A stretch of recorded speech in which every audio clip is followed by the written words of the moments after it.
Mainstream media realizes that the market is slowing. We're going to cover Section 5, warranties. And how does one fit an entire listing in your pocket? On today's Unnamed Real Estate Podcast.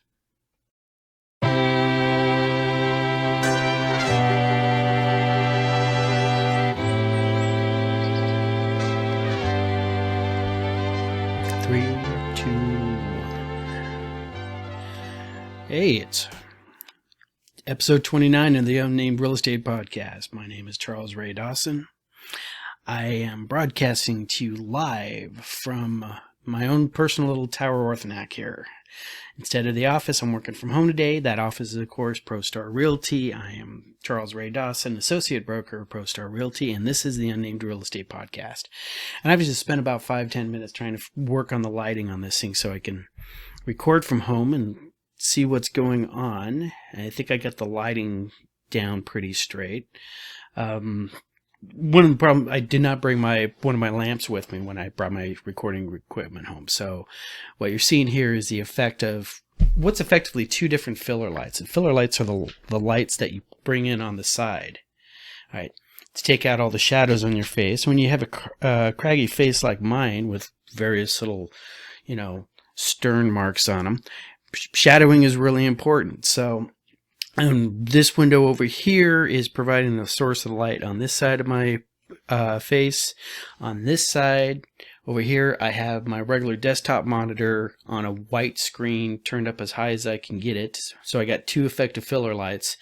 And then I grabbed a regular work light and stuff like that, tried to shine it directly on me and just washed myself out. So I'm now bouncing it off the wall, trying to get some light there. So effectively, that's the filler light for these two objective lights. So, and everybody thought podcasting was just turning on a camera and starting to talk. So this is professionalism, boys and girls. So, top of the list, like I said at the beginning on the teaser, that I'm starting to notice more mainstream media. Today's it was the Arizona Business Journal starting to talk about how the market is starting to slow down. And so, which means it's finally percolating through the collective consciousness. I actually had somebody at the other day ask me if it was still a buyer's market. And it's like, it hasn't been a buyer's market since 2012. But, it's interesting how people have different perspectives of what the market is and where they perceive things as going right now.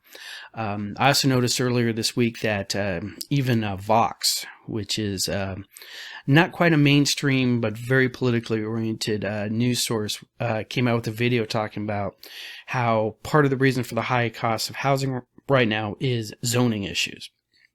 And the fact that people move into an area and the first thing they do is they only want houses of their size or bigger. So they don't allow multifamily housing. They don't allow smaller lot sizes, all those other things, which really reduce the amount of housing we have out there. So we're starting to see that pick up. Numbers this week were Tina-less because she didn't have her podcast or Zoom call this week. So let's go straight to what our normal numbers are right now, the stuff that I run, and we will take it from there. Okay. So what I ran on Wednesday this week, August 18th, 2021, is our actives were 6,777, which is up 55 from the week before. And of that 6,777, the new ones were 2,604. So we actually went up 55 in active, but our new ones coming on the market were down by 27. That's shown the second week of the new listings actually starting to tighten up a bit. Our pendings were at 1,973, which is down 27 from the week before. Under contracts looking for backups. Now, this is where it starts getting interesting because actively looking for backup offers, 1,233. It's 46. That's up. That's also continuing to go up. And our contracts looking for buyer contingencies, where the buyer has to sell their house and the listing agent wants to make sure people know, hey, you can still take a chance on this, is up 46, which is quite a big jump from what we were having the month before. And our closings are at 2,100, which is up 207 from the week before, which is what we normally see as we start going into the end of the month. Coming soons are at 921. So when you look at numbers like this, and especially with not the mainstream media picks up because they do tend to lag what's actually happened in the market by about 4 to 6 weeks. You're seeing people are starting to come off a little bit. They're starting to come off. I find it really interesting that our new listings and our pending listings are identical at -27. August is our slow month, just like Washington, D.C. People tend to take off in, June, July, and August. And you can see that reflected in, we are still going up. Remember that. We are still going up in houses. We got 55 more listings than we did last week. But our pendings are dropping down, which would suggest that we're having a little bit less buyers out there. And agents are looking more to getting a backup offer, from the UCBs and from the buyer contingency ones. So I expect this to continue out through the rest of August, and we'll start having that little seasonal trend pickup that we usually see right around September or so. So all things considered, we're still looking good. We're still getting more inventory out there, which is exactly what we need to do. So even that the mainstream media is starting to pick up on the fact that the real estate market's starting to slow up, it's actually been a pretty slow week for real estate news across the board. Couple things that are coming up in the big national level is OfferPad's looking at going public here in the next quarter or so. So they wound up showing a small profit this last quarter. So people are always talking about, these iBuyers coming in and disrupting the industry.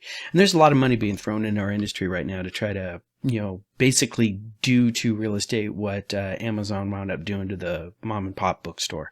More consolidation, more companies are looking at the overall process and going, why can't we consolidate all this stuff under one house and get, instead of just one slice of the pie, all the slices of the pie. So you get stuff like Rocket Mortgage is starting to talk about hiring real estate agents, offering to people, we can sell your house for you kind of stuff and handle your loan on your purchase, or we can represent you while you're purchasing. We also got a company coming out that's raising money called Reali, Reali. So I'm going to assume that says Reali. Their concept is that they're going to work out as a little house trading function. Is you're going to handle your sell and your purchase all in one transaction, which is pretty common in the industry. It's not that hard to pull off, but they can market themselves as being in that position and being able to do that. They might have something going for them there.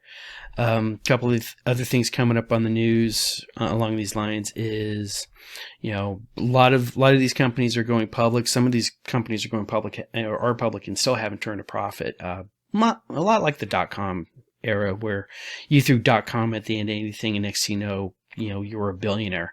Never turn out a product, never make $1, but all the speculators were kicking in on that. So, other thing came out that's actually any kind of real business news is there was a lawsuit going on in Northern California between a organization called Top Agent Network, and they were suing the National Association of Realtors. Long story short, basically what it boiled down to was that the Top Agent Network was creating their own little mini MLS system, and they were recruiting the most productive agents in a region area, saying, don't put your listings on MLS, which is the shared group that all real estate agents use out there to look for listings and actually post listings on there. And they were trying to create a little mini secret network amongst themselves where they'd only share their listings with other associated agents and whatnot. And they went after NAR because NAR was trying to come down on them, saying, hey, you can't do that. So they had a little antitrust suit. And the judge basically threw it out and said, you guys don't have standing on this to make this suit. But what they were effectively doing is that they were trying to create something that was called a pocket listing. But they were trying to have like a really big pocket where everybody else could. And what a pocket listing is, and when we go through the numbers, and I always have that under contract or coming soon numbers that I've been showing, that was the MLS's response and attempt to rein in the concept of a pocket listing. And a pocket listing goes as simple as this. I'm about to have a listing. All right, I've been talked to by somebody and they say, hey, we're really interested in listing our property and getting it ready for sale and to sell it here in the near future. And I'm like, that's great. You mind if I start trying to find a buyer for you early? Seller says yes. And so what I do is I don't share the knowledge that the seller is willing to sell a property with anybody except for my buyers. Right. Hopefully, by selling to my buyers, I can do I can double end the deal and get both buyer side and the seller side. It's called dual agency. It's legal in the state of Arizona as long as all the parties understand that this is what's going on. I got some ethical conversations about that I'd like to have one of these days.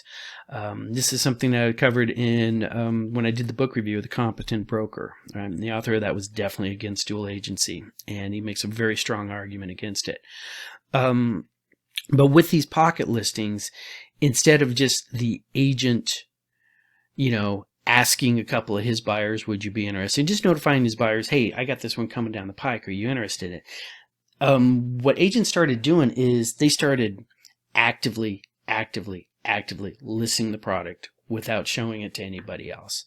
And then you started getting brokerages doing little in-house brokerage things, and which is, if you're working for one of the larger brokerages here in town, and we got a brokerage that has about 1,500 agents, they were to create an internal system where they could only their agents could see it. They could really lock out a lot of the rest of the industry. And how this impacts the consumer, which is always, concern number one, and should be for all the organizations out there, is you, the seller, think your house is being listed to the world, and instead your house is just getting listed to a small, finite group of people. And that's considered a no-no. So we now have this under contract, or coming soon numbers, which is still amazingly suspicious that a coming soon property, meaning, hey, we just want to give you guys a heads up, but we're not marketing it yet, will go from coming soon to pending to closed all in the same day. Fastest transaction in the history of mankind. And you still see those happen all the time on the MLS. I don't think anybody's actually looking into this from either the state or the organizational level. It's just one of those things that is.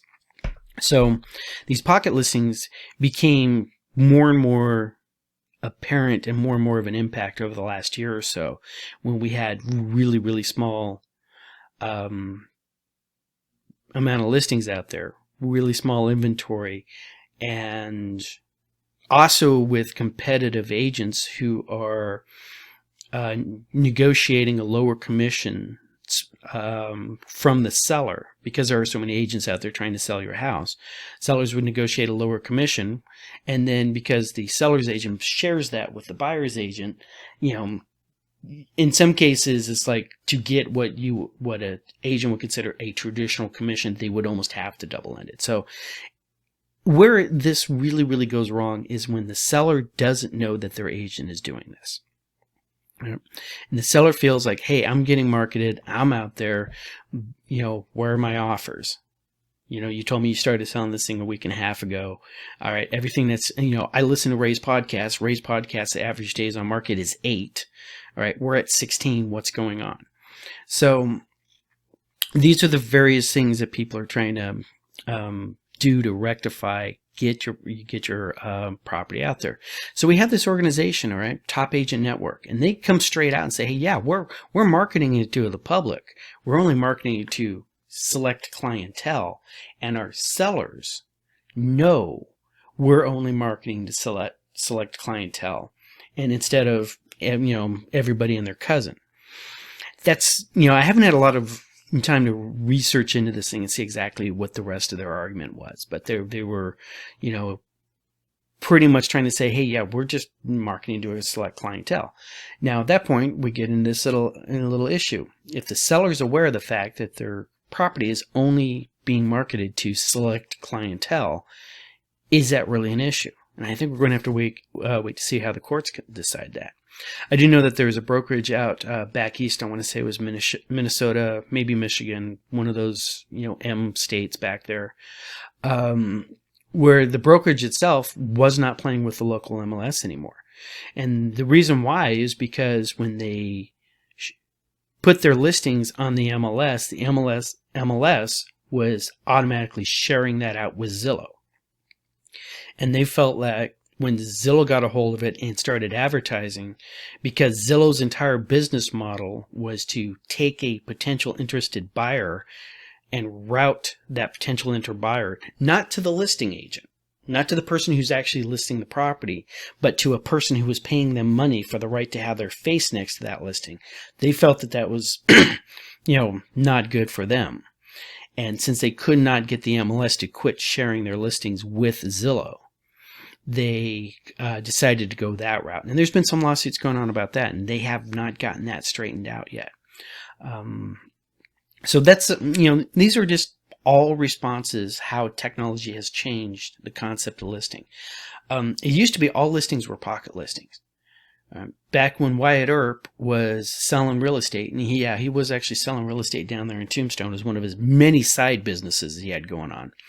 There was not a multiple listing service that he could share the knowledge that that house was for sale or that ranch was for sale with every person involved in the state of Arizona.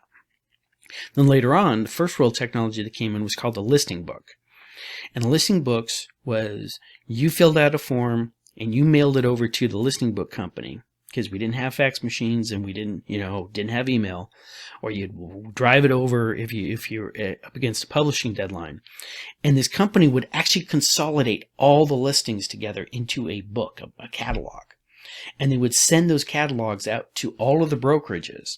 And all the agents would come down into the brokerage at the same time and go through the listing book to look for listings that met what their buyers were looking for. Then they'd call up the agent, schedule a showing, and do it all that. So it was huge when the MLS started putting this on the internet, or anybody with a computer could log in and see those things in real time, and then put a listing on there in real time. So you sign the paperwork today to list a house, you could have that in front of other agents the next day. So that's how that translates. And then there's something called, and then the IDX feed came in.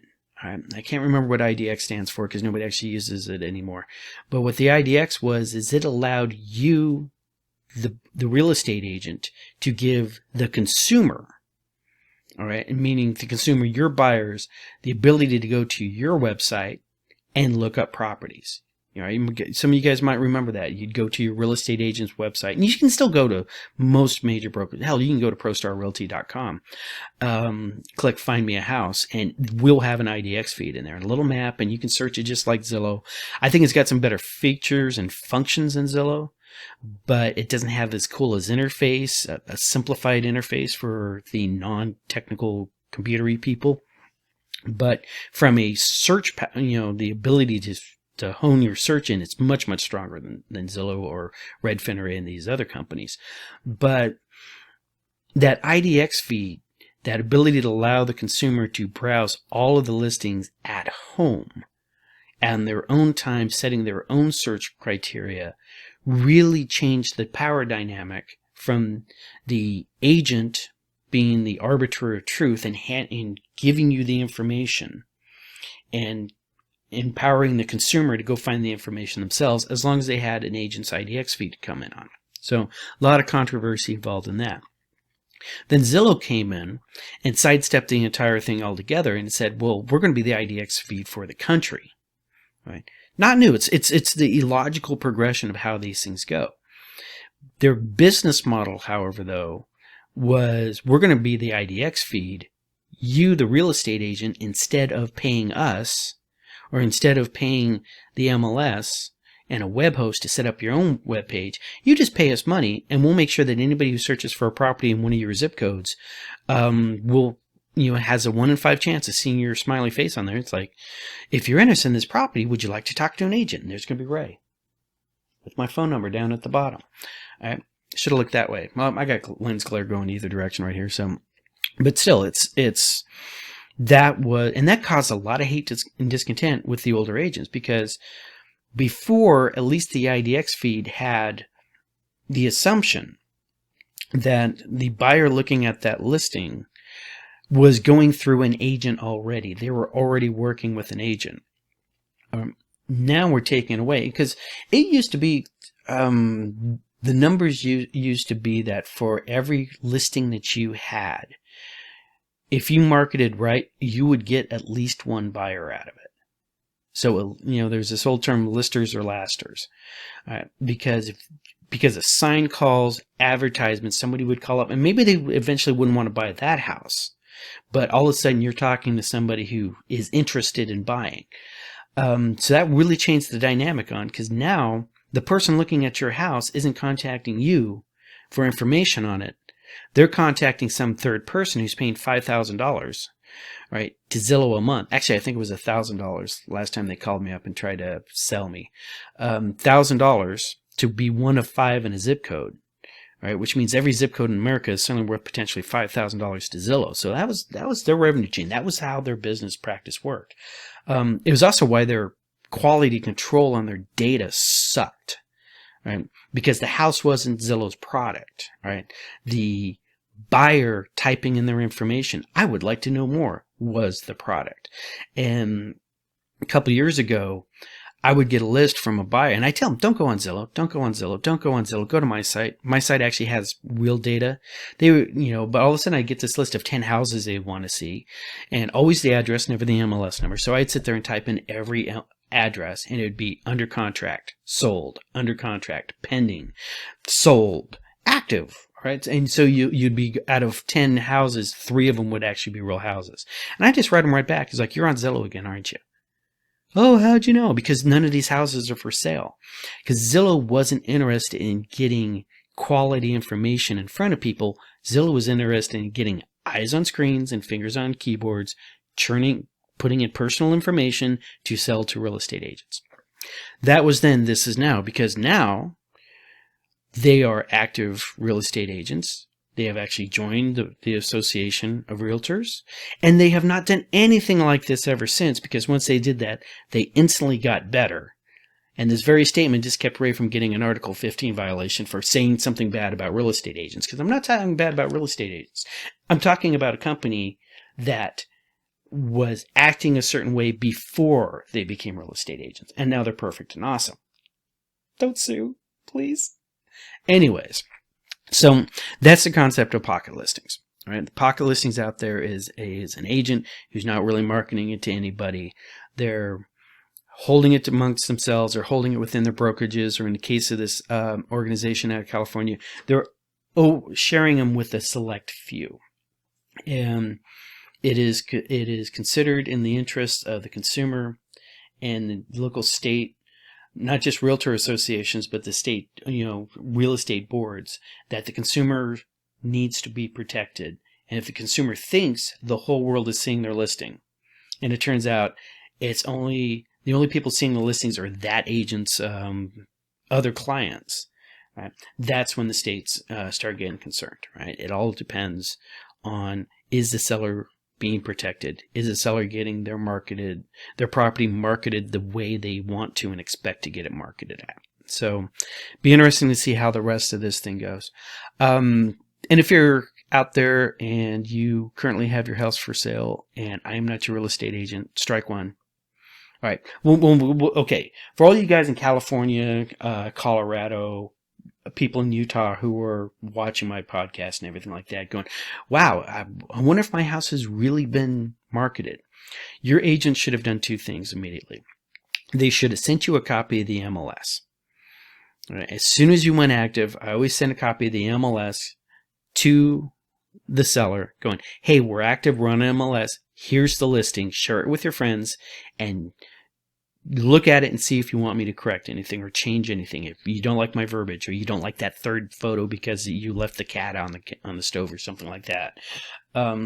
That's 1. 2, can you find it in Zillow? Can you find it on Redfin? Zillow and Redfin generally takes a couple hours to populate through and stuff like that. But if you think your house is being sold is listed by your agent, and you can't find it on Zillow and you can't find it on Redfin, and they haven't sent you a copy of the MLS, give them a call and ask them to do that. I'm sure they'll be able to get that over to you right away. So that covers pocket listings. Now let's go into section 5 of the contract in our multi-part series of where we're going through the contract section by section.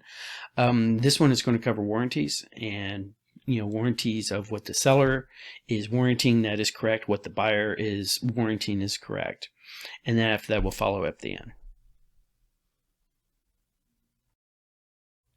Section 5 of the Arizona Real Estate Contract, warranties.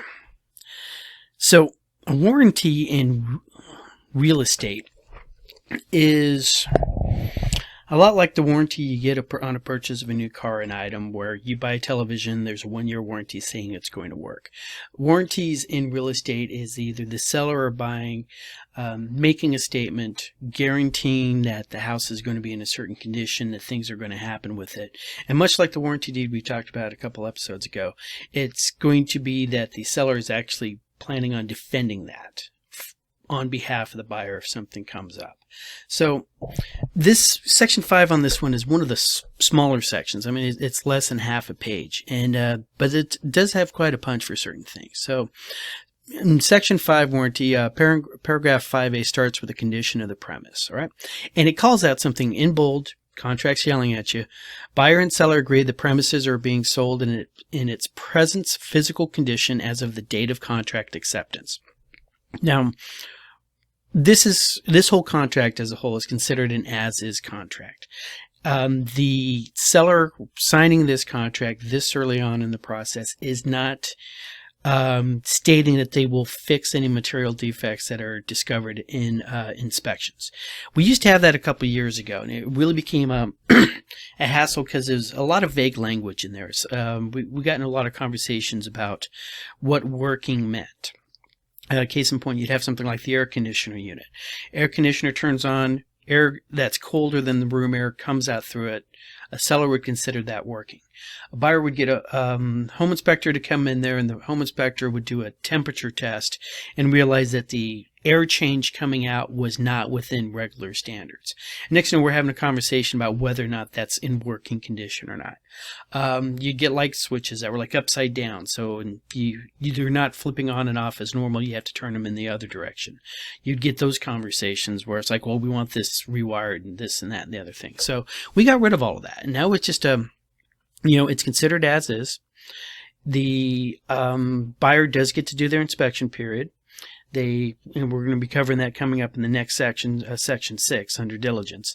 And then they get to come and ask, if there are things that concern them, they get to ask for repairs, or how would the seller like to rectify this situation. But these warranties are different. This is the seller putting up there, and this first section right here, condition of premises, all right? It states first that the seller is making no warranty to buyer, either express or implied, as to the condition, zoning, or fitness of any particular use or purpose of the premise. All right. So if you are purchasing a single family home and you are making the statement, and somehow the seller finds out that the reason why you're purchasing this single family home is because you want to turn it into a group home or something that might not be zoned for that area, all right? Just because the seller is accepting your offer is not saying that they're guaranteeing you're going to be able to do that on that place. So, that we get that out of the way really quick. Hey, whatever you do with the house is what you do with the house, and we're not guaranteeing, that you're going to be able to do it with that house. All right. They also put in there as to the condition. All right. And so at this point, the seller's literally not saying whether or not the air conditioning is working. They've already said that. That needs to be back there in the disclosure things. Remember, that's what we work the spuds out. But let's say it's the middle of winter and you haven't run the air conditioning, and the seller does not know that the air conditioner is out and went out, something froze up there, right? You can't go back on the seller, in the following June and say, hey, the air conditioner isn't working, and you said it was working. So that's how that line works in there. The other thing is, and this is the important part, is that the sellers shall maintain and repair the premises. So at the earlier of possession or close of escrow, all right, so they are going to maintain and repair the premise, all right? So, if something happens to it, they got to take care of it. Maintaining also considers stuff like they can't turn the sprinkler system off and let all the grass die. All right. You might have places where they'll suddenly just decide to drain the swimming pool. All right. That's not maintaining maintaining the property. All right. So this comes in of close of escrow or possession, whatever happens earlier, because sometimes you can't take pre-possession of the property before closing. All right. And the premises, including all personal property included in the sale, will be substantially the same condition as the date of contract acceptance. And All personal property not included in the sale and debris will be removed from the premises. So the seller's making two statements here. And I've had this come up with houses under contract. A house is under contract. We're moving right along. They've done the inspection period, and next you know, there's a water leak. All right. The seller right here is stating, I will maintain that, and fix that. So, and you do see it every once in a while with sellers just like they're gone. They don't want to put anything else in it. It's their obligation at this point. And the other one is pretty important, right? Any personal property not included in the sale and debris will be removed from the premise, right? You see a lot of sellers, they move out and they just like, oh, well, we don't have room for the couch, just leave it. Right? They're not supposed to do that. And technically, with this contract, the buyer could hire somebody to remove and dispose of the couch, take the seller to small claims court, show them the bill of the couch they had to get removed and disposed of, and show them this line on the contract and say, Your Honor, they did not uphold the contract. They were supposed to have everything removed. They didn't. Right? That's how that can happen right there. So, and I get that question a lot from buyers. It's like, well, what happens if they leave the place trashed? All right. Then you go, you hire somebody to do all the cleaning and stuff, and then you ask them. No, and we're not talking the rugs need to be shampooed. We're not talking that all the paint needs to be touched up. But a lot of the basic common sense stuff, right? Don't leave the couch hanging out there. When I bought my house, I got a smoker. We got lawn tools. We got all sorts of stuff that they just left behind. I mean, we're happy to get it. It was like free closing gift from the seller on that. But, technically there are people, we had that option. We could have hired somebody to dispose of it for us. So sellers need to remember you have to clean that place out. And that's part of the reason for the walkthrough, is to make sure stuff like that is removed. All right, going on to the next line on here. All right, we're on line 196. Buyer is advised to conduct independent inspections and investigations regarding the premise within the inspection period as specified in Section 6A. We're going to be covering that next week. Buyer and seller acknowledge and understand that they may, but are not obligated to, engage in negotiations for repairs, improvements to the premises. Any and all agreed upon repairs and improvements will be addressed pursuant to 6J. So that'll really roll in Section 6 where we're doing the due diligence. But they're putting it right up there is that we have the option to have a conversation about the air conditioner that's not working, that the home inspector. So we're calling that out early. And mostly just make sure that so people can't say, oh no, condition of premises, paragraph 5A, you can't come after us with claims. Because I don't know if I've mentioned before, everything in this contract is written in blood, sweat, tears, and lawsuits. So somebody at some time said, oh no, paragraph 5A, as is. And that supersedes anything that comes in later on in Section 6. So remember, we are going to have that coming up later on in Section 6. All right. And then the seller, going into the next paragraph 5B, warranties that survive closing. Now, a lot of times when a contract is done, all right, when a contract is done, any obligations to the contract are considered only valid during the time period until the contract was completed. And then the entities of that contract are no longer obligated to do the things they were obligated to do during the contract time. So we have this paragraph in here saying, and there's going to be a couple things that actually go past closing. All right, and this is warranties that survive past closing. All right, for a certain time period. All right, the seller is going to warrant that the seller has disclosed to the buyer and brokers all material latent defects and any information concerning the premise known to the seller, excluding opinions of value which materially and adversely affect the consideration to be paid by buyer. So once again, they're coming straight up. Remember, we had disclosures up here in 4. All the things that sellers have to disclose. We're calling it out again. The seller is coming straight up using the magic word warrant, all right, which has legal weight. All right, because of that legal weight, that using that legal weight, that means that the seller might be obligated to pay for repairs for things on the buyer side that the seller never disclosed. So it's another one of those little hooks on there.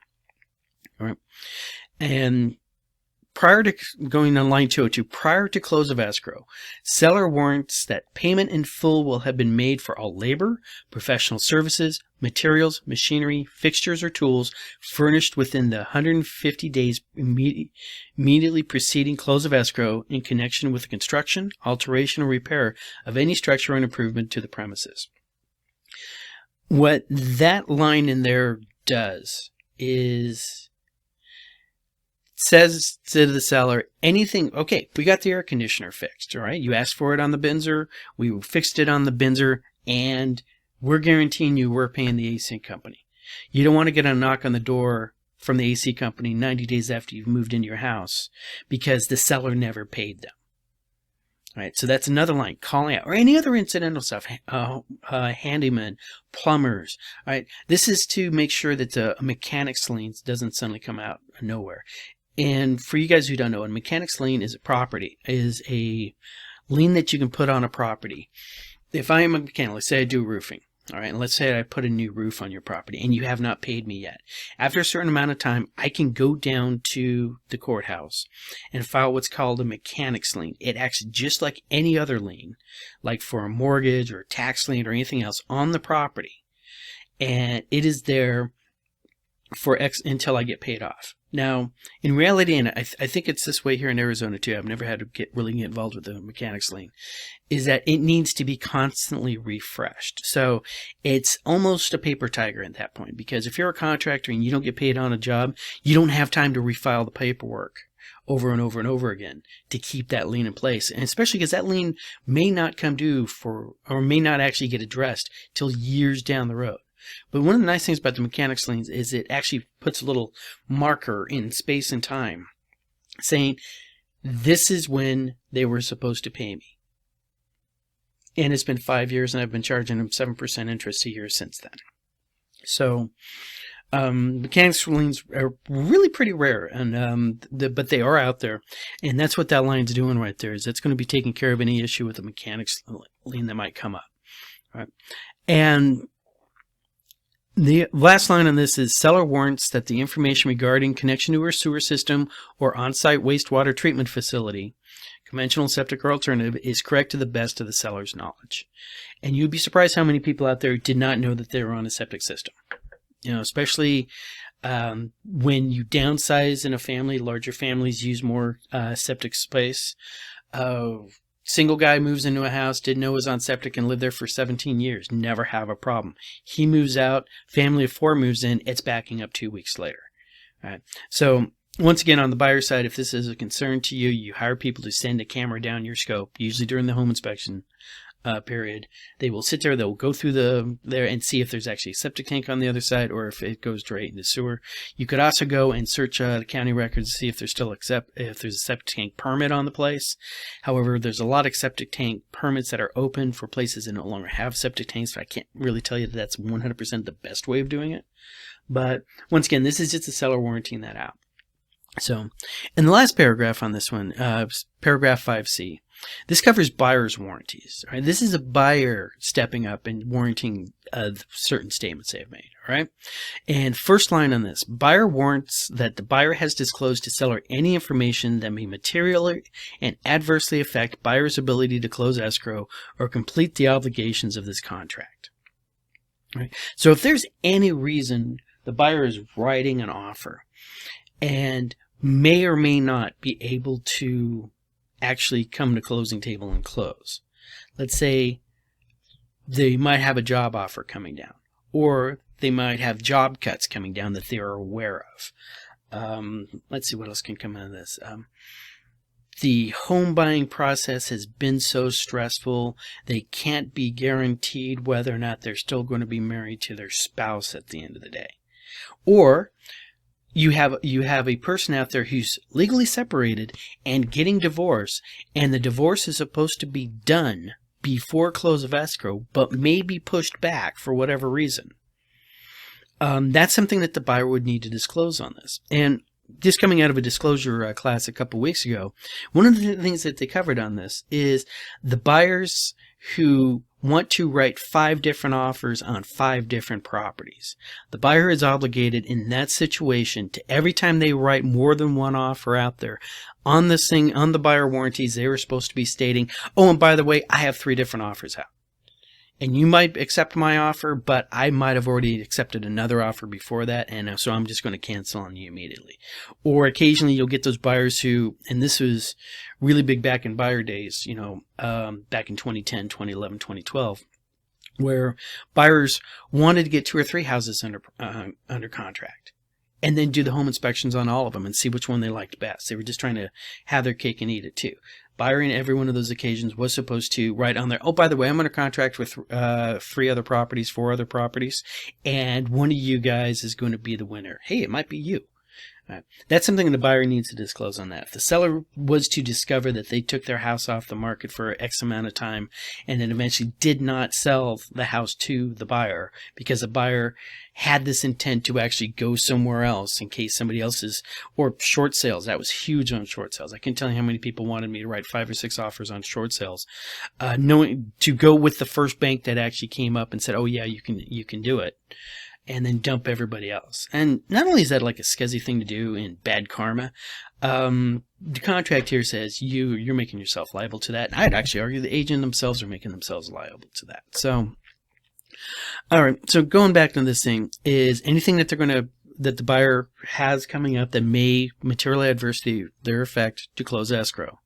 All right. At the earlier possession of the premises or close of escrow. A buyer warns to seller that the buyer has conducted all desired independent inspections and investigations and accepts the premise. All right. So that's weird. That's a line in there, but it's like at the earlier of possession of the premises or close of escrow, buyer warns to seller that buyer has conducted all their desired independent inspections and investigations and accepts the premise. We're going to see that in other documents too. It's a reoccurring theme in here. Once again, blood, sweat, tears, and lawsuits. I'm just assuming that somewhere out there was some buyer who bought a house, found out something about the house, and turned around there, sued the seller, said, you got to give us our money back and take the house back, and because we discovered this actually after we owned the house, and now that we know it, we don't want the house, so take it back. So that's kind of stuff we see every once in a while. There is no lemon law in real estate. There isn't. There isn't a turnaround. Now, I don't know if this is still true, but there used to be a 72-hour turnaround for the loan. So after you got the loan and after you got the keys to your house and you're sitting there all pretty, you could give the money back on the loan.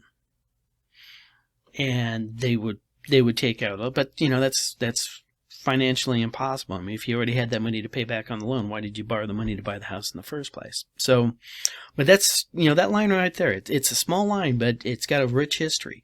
Hey, I'm the buyer. I'm saying at a close of escrow, I'm going to do all the inspections I've ever wanted to do on this thing. All right. So in the last line, here we are in bold again. Line 210. Buyer warrants that buyer is not relying on any verbal representations concerning the premises except as disclosed as follows. So if the buyer was talking to the neighbor or talking to the listing agent, talking to their agent, and the neighbor, even the seller, somebody came up and said, oh, that roof is solid. I watched them put a new roof on it last year. Let's not bother having the home inspector check the roof. All right. So in that particular case, the buyer would want to write in there, said, neighbor told me it's a new roof. Right. That's just calling it out, putting it down on there. We are relying on that information that the neighbor said that there was a new roof as part of her decision why we decided to buy this property and offered that much for that property. Right, does that make sense? Verbal representations, it really falls down to another line just to see why a line for the sellers and everybody else saying, if the buyer is going to say later on in life, oh no, so-and-so told me something, and that affected my decision on whether or not I was going to buy that house, this is where they get to call that out.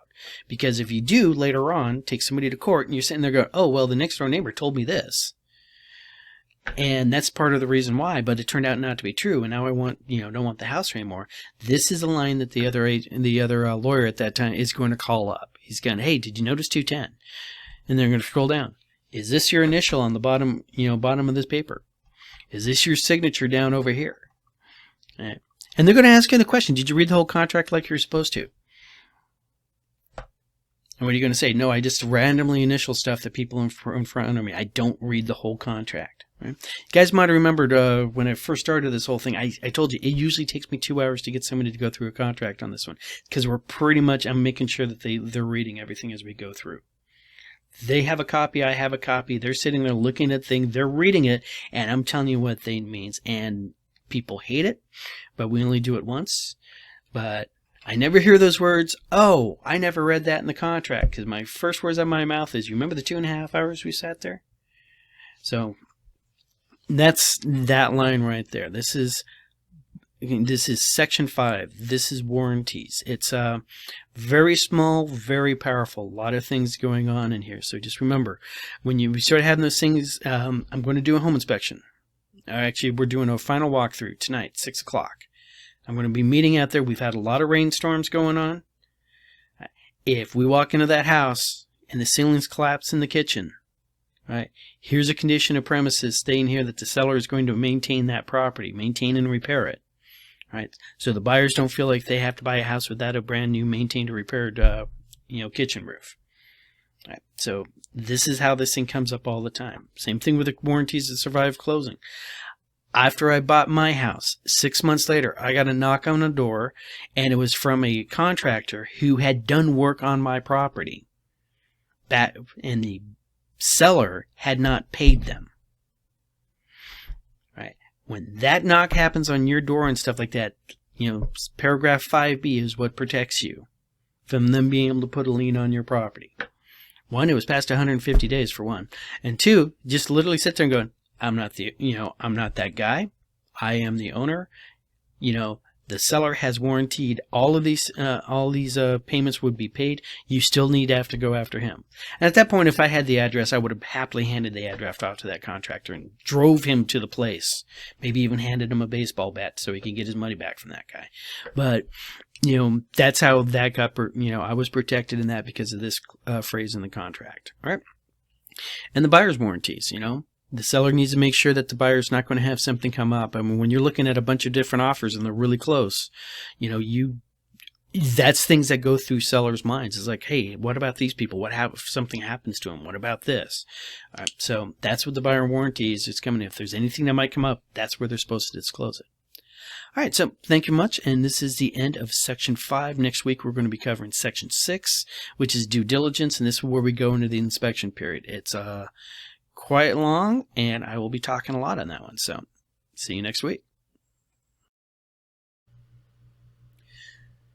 So in between while I'm updating and rendering these videos and stuff, I got another screen going up, and I'm like checking the news and whatnot. And yeah, little pro tip and whatnot. Don't read the news when you're about to go to record. It sort of harshes your buzz and whatnot. But anyways, thank you very much for watching this week's Unnamed Real Estate Podcast. We're going to be following up next week with Section 6, of course, the news and stuff, and maybe something interesting will happen between now and then. God, I hope not. So you guys have a great week. Talk to you later.